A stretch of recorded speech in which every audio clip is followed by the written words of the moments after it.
perilaku orang yang mengalami burnout itu? Nah, satu adalah ini untuk lihat diri sendiri ya, termasuk saya sendiri juga, itu akan terjadi namanya mendorong diri sendiri untuk bekerja lebih keras, ya, merasa aku bisa kok, gitu ya. Dan ini akhirnya yang bisa mau berefek dengan fisik kita, itu tidak baik sebenarnya. Kita mendorong diri kita sendiri untuk bekerja lebih keras, untuk menunjukkan yang terbaik gitu ya, supaya atasan atau mungkin orang lain melihat kita tuh, wah keren kerjanya, bagus, sudah maksimal, wah karyawan yang baik nih, yang teladan, seperti itu. Terus memiliki ambisi yang berlebihan, lalu akhirnya sering menyalahkan orang lain, dan ada kecenderungan menarik diri dari orang lain, lalu ada perubahan perilaku, dan akhirnya ke depresi. Jadi ini ada tahap-tahapannya ya. Jika kita mulai ada perilaku-perilaku seperti ini, itu artinya kita sudah menuju ke arah burnout. Oke, ada satu contohnya, kita bayangkan. Itu seperti sebuah permainan, ya, di mana kita menyulap ada 5 bola di udara, sebut saja bolanya itu masing-masing ada pekerjaan, keluarga, kesehatan, teman, dan semangat. Dan kita tahan mereka semuanya ini di udara. Lalu kita ambil satu bola yang namanya bola bekerja itu. Nah, bola bekerja ini seperti bola karet. Jika kamu menjatuhkannya, itu akan memantul kembali.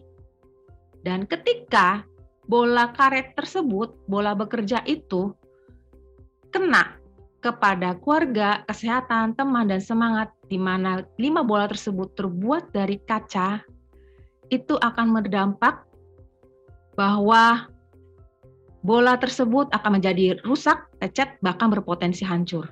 Dan itu tidak akan sama lagi kondisinya. Jadi burnout itu adalah resiko yang terlalu banyak kita ambil, kita sering mendengarkan orang lain, bukan diri kita sendiri, terus kita bekerja terlalu keras tanpa memikirkan diri kita sendiri, terus kita selalu melakukan apa yang menjadi tuntutan orang lain, tanpa kita memikirkan kita punya kebutuhan sendiri. Tubuh kita itu punya batasan. Terus kadang-kadang kita berbicara kepada orang lain, tapi kita tidak bicara dengan diri kita sendiri. Kita menyediakan waktu untuk lain, tapi kita tidak menyediakan waktu untuk diri kita sendiri.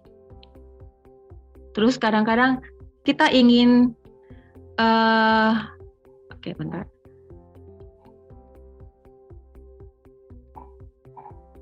Ketika kita pergi ke suatu tempat atau kita pergi ke wilayah yang lain gitu ya, padahal kita sebenarnya ingin istirahat gitu. Kita melakukan apapun yang mungkin bukan maunya kita, akhirnya kita membuat kita tuh jadi tidak bisa memahami bagaimana sih sebenarnya yang harus kita lakukan gitu ya.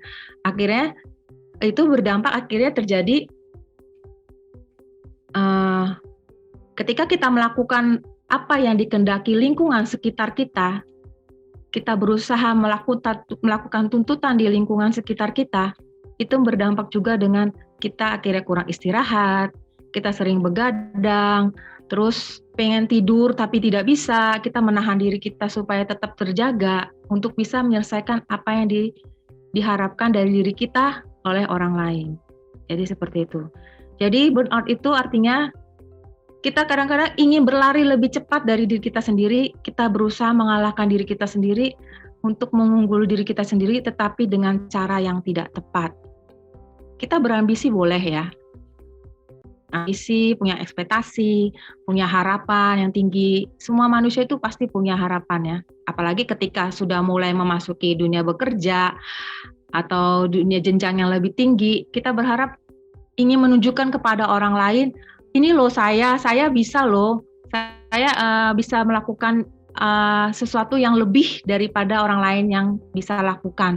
Bahwa saya berbeda, bahwa saya mampu melakukannya tanpa orang lain seperti yang orang lain lakukan.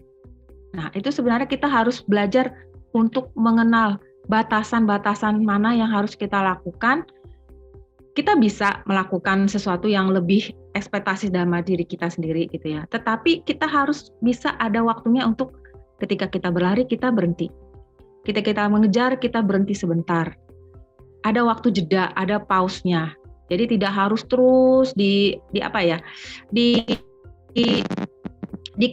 dilakukan tanpa ada jeda-jeda tersebut. Nah, untuk jeda-jeda tersebut itu nanti kita akan lihat seperti apa yang harus kita lakukan supaya kita jangan sampai mengalami namanya burnout.